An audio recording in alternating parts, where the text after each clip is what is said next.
Alors, on reprend cours relatif, loi normale, du coup la loi log normale n'est pas symétrique. Là où une loi normale, donc du coup il y a une parfaite symétrie entre, c'est pas symétrique, mais il y a une parfaite symétrie entre deux éléments. La loi log normale n'est pas symétrique. Donc, du coup la log normale elle est plus un truc comme ça, d'accord. Ok. Et qu'est-ce qu'il dit l'auteur? Il faut chercher son milieu. Traçant vertical.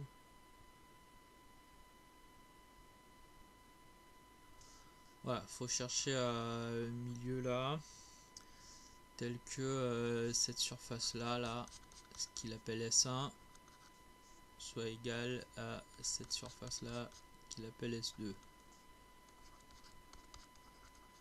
Et au point d'intersection là, on aurait, euh,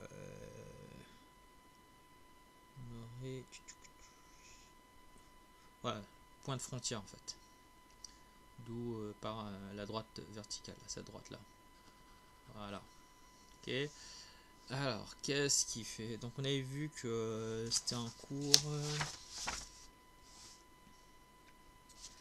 Alors, on rappelle que le.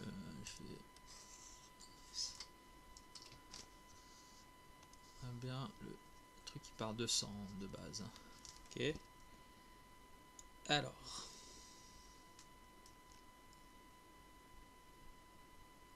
Alors lui trouve que ça c'est égal à 112,75.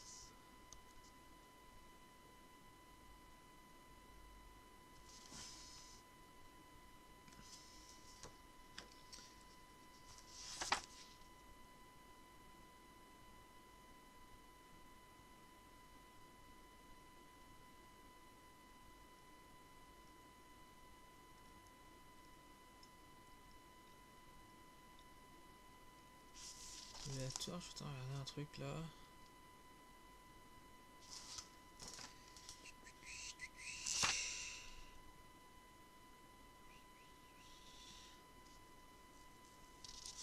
Voilà, donc rappel. Donc le taux d'intérêt.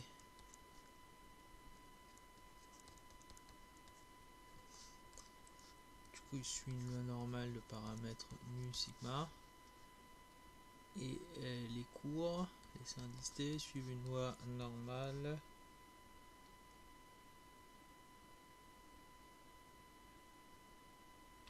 une loi log normale, pardon,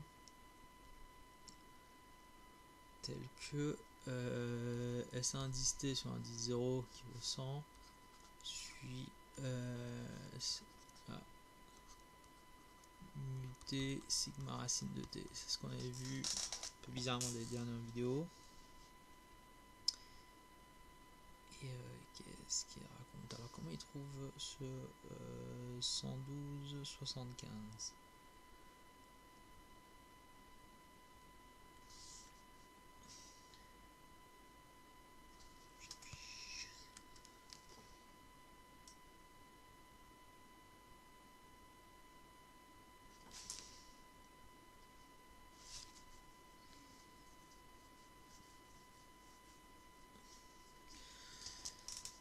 Alors, d'accord.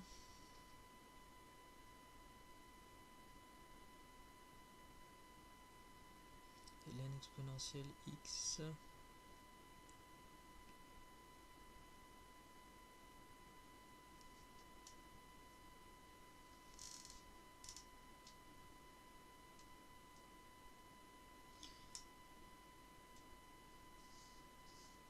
Alors ici c'est ce qu'on appelle S bar indice T. Ok. Bon ça on va noter, donc c'est la moyenne. Ok. Comment on calcule la moyenne des cours?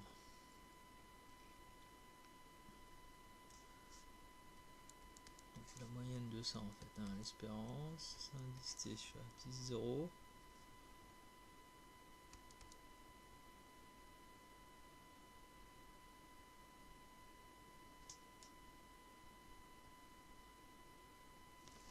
puis je vérifie un truc. C'est indiqué sur 10 euros.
Bon, je trouve plus ce que je cherchais.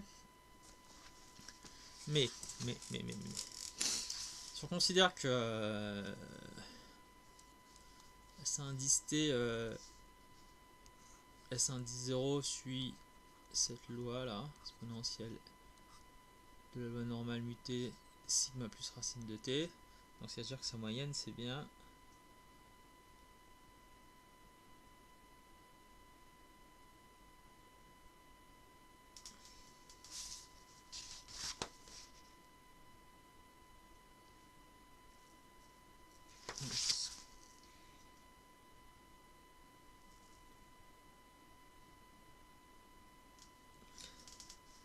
alors sa moyenne est s'écrit exponentielle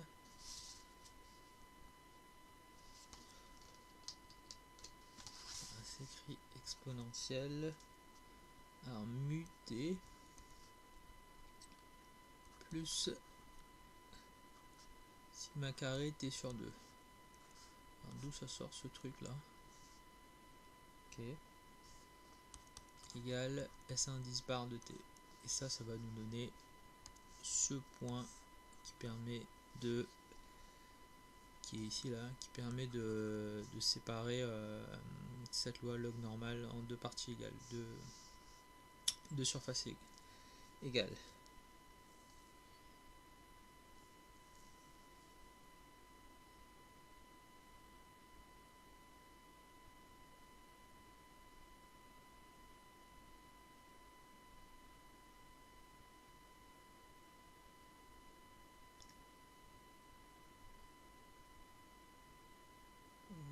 Ok.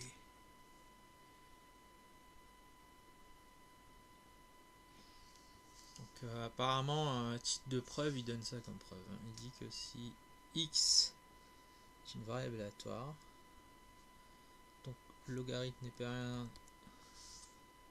Donc la variable aléatoire ici, c'est indisté sur un. La variable aléatoire, c'est ça. Hein. C'est S indisté sur S indice 0.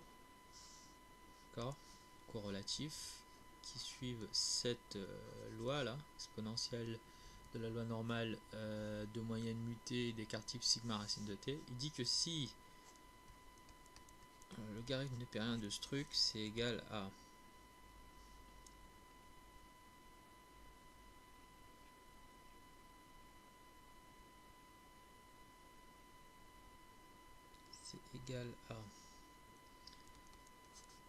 donc on permute l'espérance et ce machin, d'accord, plus 0,5 plus 1,5 variance de ln de S1 t S1 0.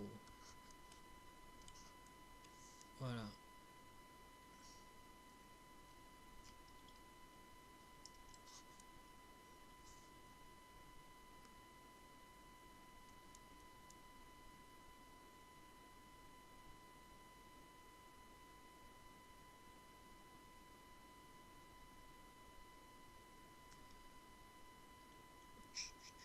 Donc ce qui donnerait un truc comme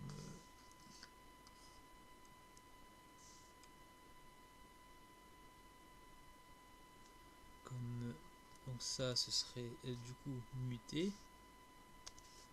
Ok. Donc l'espérance, c'est ça. Donc c'est muté. Ok. On a juste après la variance. Donc 1/2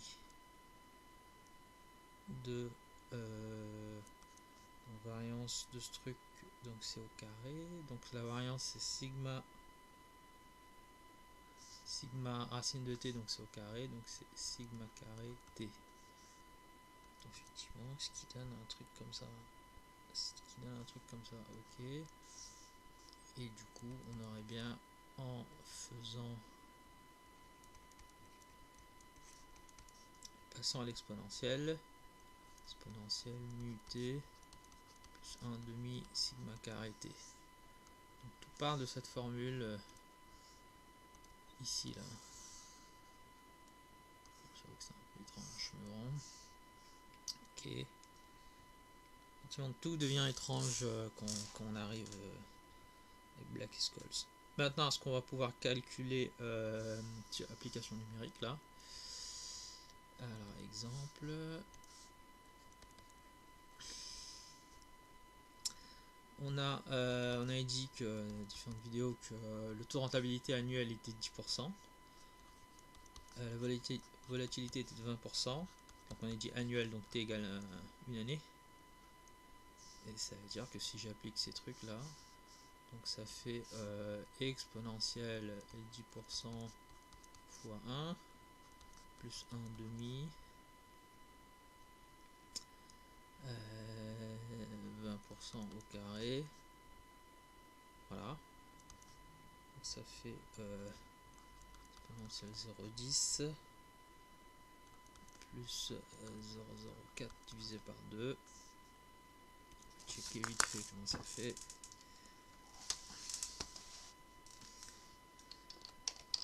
Enfin, un import math.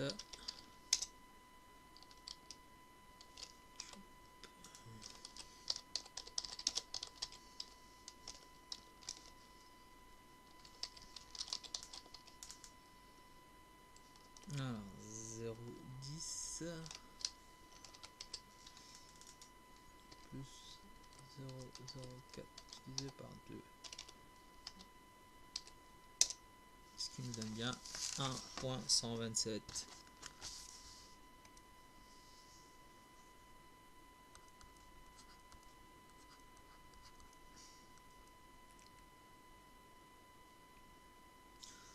.127 4, donc du coup 127,5 et on retourne et on retombe voilà, sur ce point médian là, multiplié par 100, 112 fois 60, 112,75. Voilà. Bon, j'avoue que c'était un peu j'étais vachement scabreux tout ce que je viens de raconter, mais bon, de toute façon c'est ce que la partie théorique. Nous après on s'intéressera calcul d'options, valeur des calls, valeur des puts via Black & Scholes, et déjà Black & Scholes, après on verra les arbres, l'arbre binomial de Cox & Rox et Rubinstein.